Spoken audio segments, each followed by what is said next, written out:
Hey guys, and welcome back to my channel. If you guys are new here, hello, hi, I'm Janine and I'm a student nurse from the Philippines. So for today's video, what we are going to be doing today is I'm going to be doing a get ready with me video for online class. So it is currently 9:02 a.m. and I have a class, my maternal child health nursing laboratory at 10 a.m. to 1 p.m. So, yeah, just a disclaimer, I don't usually get ready for my online class. Like 80 to 90% of the time, I do it using my sleeping clothes or just don't wear that much makeup. But since I have time and I have like questions that I need to answer because like 3 months ago or 4 months ago, I asked you guys, my subscribers, if you have any questions about nursing, and I got just like little questions, but they are definitely some questions that I need to answer, especially since I didn't reply to them. And I'm really sorry to those subscribers that I did not reply immediately. So here's the video, and I hope you guys, future nursing students, or anyone who thinks that, or anyone who wants to go into nursing, I hope these questions, I hope these answers will be able to give an enlightenment to you guys. So, without further ado, let's get on to the video. Okay, so I'm just going to spray this on my face. So I'm just using the Skin Genie apple cider vinegar toner. So I showed this to you guys in my morning skincare routine, I think, or just my skincare routine video. So I'll link it down below or put it in a card up there. Yeah, so I just use this, and usually I use a cotton, like I spray on my face and then I put it in the cotton and then I wipe my face, but I don't have a cotton available right now, so I'll just spray on my face.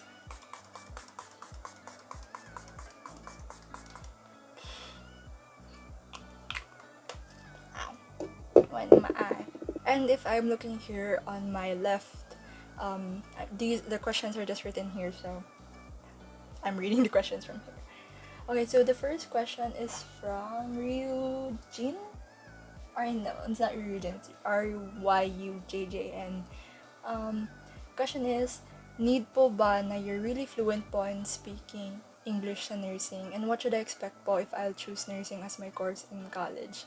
Thanks, Ate Jen. Fluency in English for nursing. I'm not sure for other colleges, but when we're doing our return demonstrations, or in short, our RET-DEM, so RET-DEM means that we are doing specific skills in our laboratory or maybe in our lecture time. So for example, hand gloving, hand washing, how will we interact with the patient? We're also practicing that. How will we effectively communicate with them? How will we be able to relay information properly? So fluency in English is more on in the academic sense, like for example, when you are going to do the return demonstration or do a recitation, my professors, they kind of prefer if you speak in English. I mean, yes, you can speak in Tagalog. I think there is a certain requirement that you have to know how to speak English when you go into nursing. It is important that you know how to explain medical terms or medical information in like layman's term. So, for example, your client or your patient does not know how to speak English, of course you have to do your best to explain to them in a language that they understand. I wouldn't say that it's a need, but there is a certain requirement that you need to know how to speak English at least. One of the things that you should expect, and I don't think it's like really like it's it's a no-brainer. Of course, you have to expect that nursing is it is a difficult course, but if you have the passion, the drive, to like really complete this course, especially if you're gonna use nursing as a your pre-medical course before going into medicine or like studying to become a doctor, you have to know that nursing is not just a pre-med. Nursing is not just something that you will use to go into being a doctor. It's really a profession. It's really something wholly different. It's so holistic. It is so beautiful in a way that you're able to help these patients with these with this kind of knowledge that you have and just like really be there for them. So just expect that there will be lots of bumps on the road, lots and lots of obstacles, especially now during online class. I kind of don't recommend if you're going to go into online class and then you're going to choose nursing, just because it's kind of really hard to learn online. I think it's applicable to all other courses, but I think for nursing or any kind of medical course, it's just it's just too difficult. Like you can't really learn skills through online and then be able to expect students to apply it in like real life, especially for laboratory skills. Anything like skills that you're going to apply in the hospital, it is definitely hard. So I don't know if I answered that question right, but yeah, that's all I could say about what you could expect. It's difficult, but I think it will be fulfilling. For others out there who have doubts if you like going to any medical field, it's fine. Go wherever your path leads you to, wherever your dreams take you, because not everyone can go into the medical field, because this one is really something you have to pursue, something you really have to like. Anyways, thank you again for that question. Okay, so I'll just put this moisturizer because my face dry AF. Next question is by Ann Jimenez. So, hi, I'm an incoming freshie and worried ako sa mga labs and demonstrations. Should I pursue nursing po? If you're just worried about the labs and demonstrations, I think you should still pursue nursing kasi the labs and demonstrations, hindi naman sila ganun kahirap. I mean, mahirap siya. You should still pursue nursing even if it's difficult. Like, as long as gusto mo talaga mag-nursing, as long as gusto mo talaga yung course mo, walang pumipilit sa'yo, ikaw talagang pumili na that you're going to take this course. And so, I don't think the labs and demonstrations should stop you from taking nursing. So, yeah, you don't have to worry about you don't have to worry about sa mga ganun. As in, at actually, depende rin sa prof eh. Swertihan talaga sa prof pagdating sa mga written demonstrations and laboratory skills. Kasi, of course, may mga mababait na prof, may mga masungit na prof, pero you're going to learn from all of them naman, and then you're going to be able to apply that in your nursing experience, in your nursing journey towards into becoming a great or a good or better or the best nurse, whichever you aspire to be. So, ayun, you don't have to worry about the labs and demonstrations as long as gusto mo talaga yung ginagawa mo, walang mahirap. Ang corny ang po. I'm still using this one by Bello, the Sun Expert.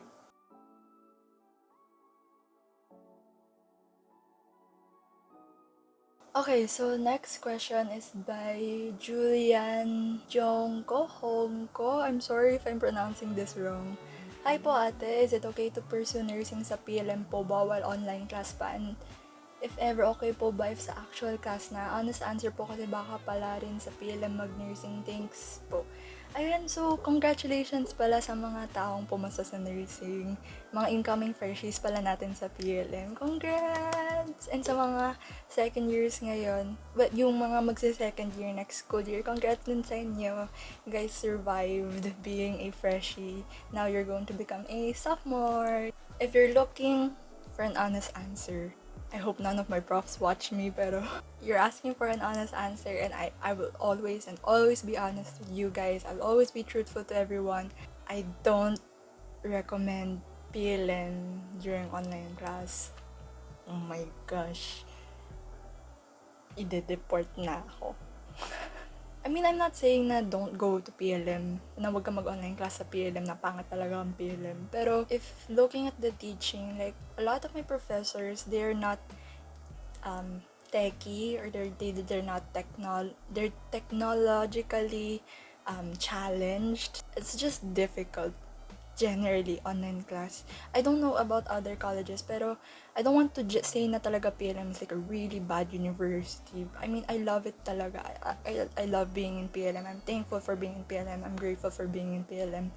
Pero, online class is just not it for the university. You know, I really hope that they're going to see our suggestions, see our recommendations. Kasi palagi sila nagpapasurvey. Ewan ko kung college namin or yung mismong buong university nagpapasurvey. Pero hopefully they really read that and see the suggestions and recommendations of the students and really listen to the students, you know. So, if for online class, I would say no. That's just my answer. Pero, sa actual class, yes. Oh my gosh. If like the environment is so toxic, everything is so toxic, as in, pero I wouldn't want it any other way, you know? Like, if you're talking about the face-to-face classes, the actual normal class, the one before pandemic, I would really always and always choose PLM to be the university that I'm going to. Well, yan lang naman yung university na napasa ko, di ba? Pero, I've also said in my college entrance exams videos na there's a reason talaga na bakit halos yun lang talagang napasa ko. Bakit PLM lang talaga napasa ko. I know, like, God has a better reason for this, pero that's just me. So yeah, if for actual class talagang PLM talaga, if I wouldn't, I don't want to say like I don't want to say na the best school talaga, pero I would say talagang it is one of the top tier schools talaga for nursing, and you will not regret it if you're going to go to PLM, especially kapag face-to-face classes. The prof, yes, they're hard, they're masungit, there are profs that are mabait, pero alam mo talagang matututo ka talaga. Matututo ka kasi you're putting your own effort as a student. I mean, lahat naman ng, for every college naman, it's like mostly like 60, 70 or 80% the student's effort.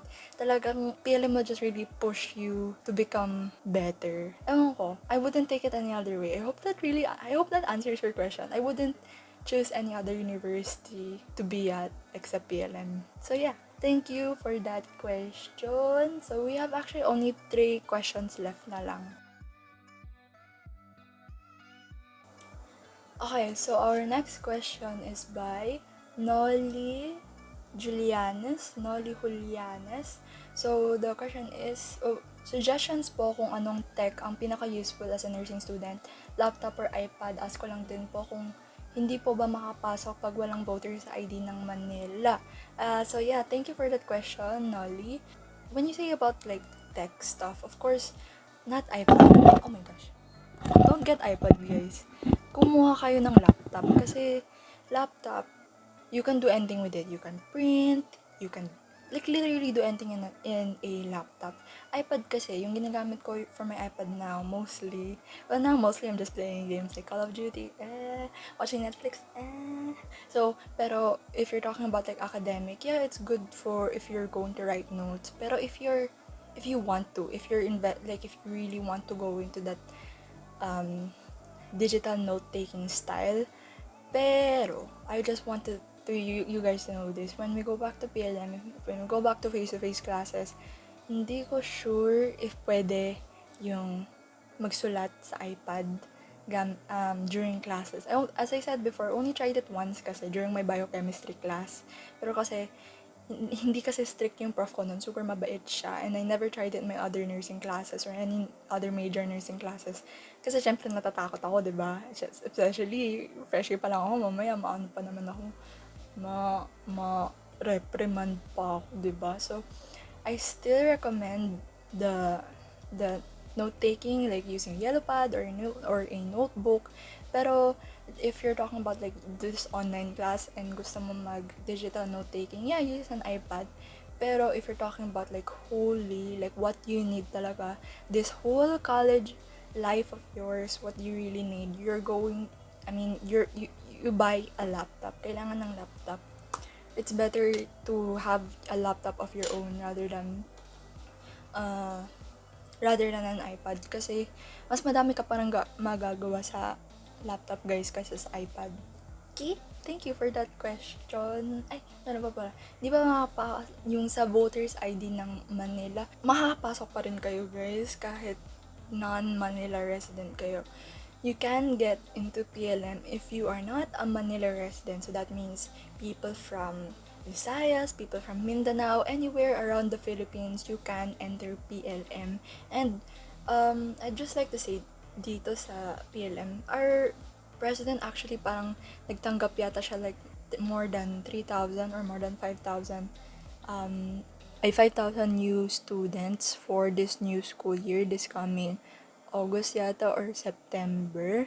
Not really sure when yung start ng next school year namin. Pero marami siyang tinanggap, guys. More kaysa dati na ilan lang kaming nursing. Nung pumasok kami, 250 kami. 250 lang tinanggap nila na students. Pero imagine, yung freshie na tinanggap nila last year na ngayon, na magsa-second year na next school year, more, I think 500 yung tinanggap nila or basta more than 250, guys. Kaya, mag-try kayo sa PLM at feeling ko ang dami talagang gustong pumasok sa PLM.